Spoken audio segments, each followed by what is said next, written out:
नमस्कार. मी सागर सुधीर शहा. मी अल्पसंख्याक जिल्हा उपाध्यक्ष म्हणून आदरणीय माजी खासदार साहेब रणजितदादा मी यांच्याबरोबर काम करतो. तसेच माझे नेते शमशेरदादा त्यांच्याबरोबर काम करतो. मध्यंतरी माझ्या शेतावर जाण्यासाठी मी गेलो होतो. तिथे डीमार्टचं काम चालू होतं आणि डीमार्टचं काम चालू असताना त्या डीमार्टवाल्यांनी आमचे जे शिवेवरचा रस्ता आहे, म्हणजे डीमार्ट फरानवाडी हद्दीत येत आहे, माझी जमीन वडजलमध्ये, आमचा जो शिवेवरचा रस्ता आहे तो अक्षरशः त्यांनी शिवेवरचा रस्ता 6 फूट मी सोडणं गरजेचं असतं, 6 फूट त्यांनी सोडणं गरजेचं असतं. मी माझा 6 फुटाचा रस्ता सोडला, त्यांनी अक्षरशः रस्ता उकरून बांधावरच डायरेक्ट कंपाऊंड उभा केलं. त्याच्यामुळं तिथल्या शेतकऱ्यांना आज जाण्यासाठी भयानक अडचण व्हायला लागली. माझे सुद्धा ऊसाचे ट्रॅक्टर वगैरे यायला जायला अडचण होत होती. मी त्यांना वारंवार सांगितलं होतं की हा रस्ता आहे, हा सोडायचा आहे, परंतु त्यांनी कसलीही कुणालाही न जुमानता दादागिरीची भाषा वापरून माझ्यावर गजाने हल्ला केला. त्यामध्ये माझा पायाचं बोट फ्रॅक्चर झालं, डोक्यावर गज बसत होता, मी हुकवायला गेलो ते पायावर बसला. एवढी ह्यांची मजल आहे. आणि आदरणीय संजीवराजांनी ती जमीन त्यांना विकली आहे. आता मला न्याय मिळण्यासाठी मी पोलीस स्टेशन, दवाखाना इथे दाद मागितली, परंतु तिथं सुद्धा ह्यांचं प्रेशर करून की कंप्लेंट का घेताय, त्याची कंप्लेंट घेऊ नका, असं वारंवार त्याचं प्रेशर चाललंय.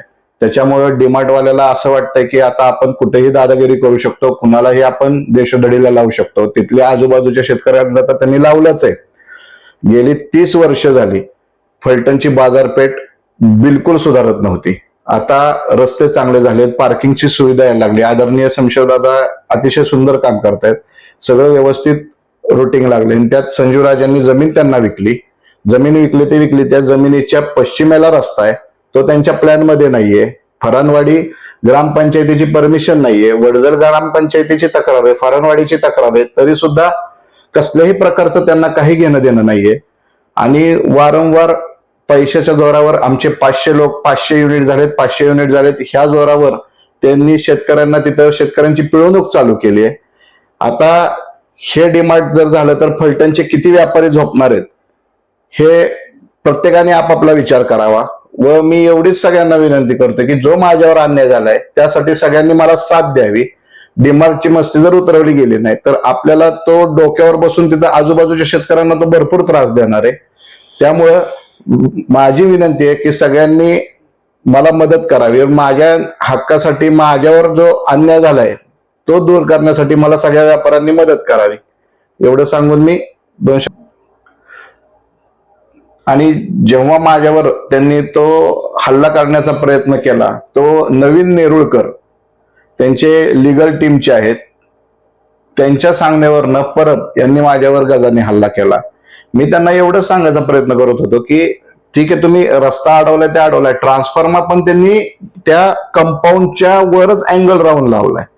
आता तो सर ह्याचा बांध आहे, स्पेशल बिल्डिंगची परमिशन आहे त्याला, टाउन प्लॅनिंगला बोगस नकाशा दिलाय, प्रांत मॅडमना बोगस नकाशा दिलाय, ऍफिडेव्हिट द्यावं लागतं की यामध्ये जे काही चुकीचं आहे ते जर निघाल्यास सगळे परमिशन रद्द व्हावे, परंतु कुठलीही परमिशन रद्द झाली नाही. मी खुलं आव्हान करतो, प्लॅन घेऊन कुठं म्हणाल तिथं त्या ऑफिसमध्ये मी यायला तयार आहे. त्यांच्या सँक्शन प्लॅनला जर पश्चिमेला रस्ता असेल तर मी माझ्या पदाचा राजीनामा देऊन टाकेन, मी फलटण सोडून जाईल. त्यांच्या प्लॅन मध्ये कुठल्याही प्रकारचा रस्ता दाखवला आणि त्यामुळे साईड मार्जिन सोडलं नाही. स्पेशल बिल्डिंगला जे 6 मीटर लागते हद्द सोडायला ती त्यांनी सोडली नाही. वारंवार फरानवाडी ग्रामसेवक, फरानवाडी पोलीस पाटील तिथं जाऊन त्यांना सांगतायत, तर शिवीगाळ करतात. हे त्यांनीच त्यांचा व्हिडिओ व्हायरल केलाय, त्यामध्ये दिसतंय, तो व्हिडिओ लवकरच मी तुम्हाला देणार आहे, त्यामध्ये दिसतंय तो कसा अग्रेसिव्ह भूमिकेत तो बोलतोय. आता माझ्यासारख्या व्यापाऱ्यावर जर हल्ला होत असेल तर मी दाद कुणाला मागायची. त्यांना कुठल्याही परमिशन नसताना कुठल्याही शासकीय ऑफिस मधून त्यांचं बांधकाम थांबवलं जात नाहीये, हे सुद्धा विचार करण्यासारखी गोष्ट आहे. तर मी सगळ्यांना विनंती करतो की सगळ्या शासकीय लोकांना विनंती करतो की आपण खात्री करावी आणि लवकरच बोगस काम जे चाललंय ते थांबवावं. लोकल कुणाचाही पॉलिटिशियनचं प्रेशर घेऊ नका, खऱ्याला न्याय द्या. आणि एवढंच सांगतोय, तो शिवेवरचा रस्ता आहे, शिवेवरचा रस्ता मोकळं करणं गरजेचं आहे. म्हणजे मागचे व्यापारी लोकांच्या ऊसाच्या गाड्या येतील, ऊसाच्या गाड्या तिथनं आपण पाचट वगैरे जे नेतो तो ट्रान्सफॉर्मरला घासत चाललाय. ते घासत असताना जर पेट घेतली तर जीवहानी होऊ शकते. तर ह्या जीवहानीला किंवा तिथं जर काय चुकीचं घडलं तर याला संपूर्ण जबाबदार शासन असेल आणि कुठल्याही संपूर्ण ह्या सगळ्याची जबाबदार डीमार्टची असेल. तर ह्या सगळ्याच्या नुकसान भरपाई डीमार्टने देणं गरजेचं आहे. त्यामुळे सर लवकरात लवकर डीमार्ट चुकीच्या पद्धतीने चाललंय त्याला धडा शिकवावा ही विनंती.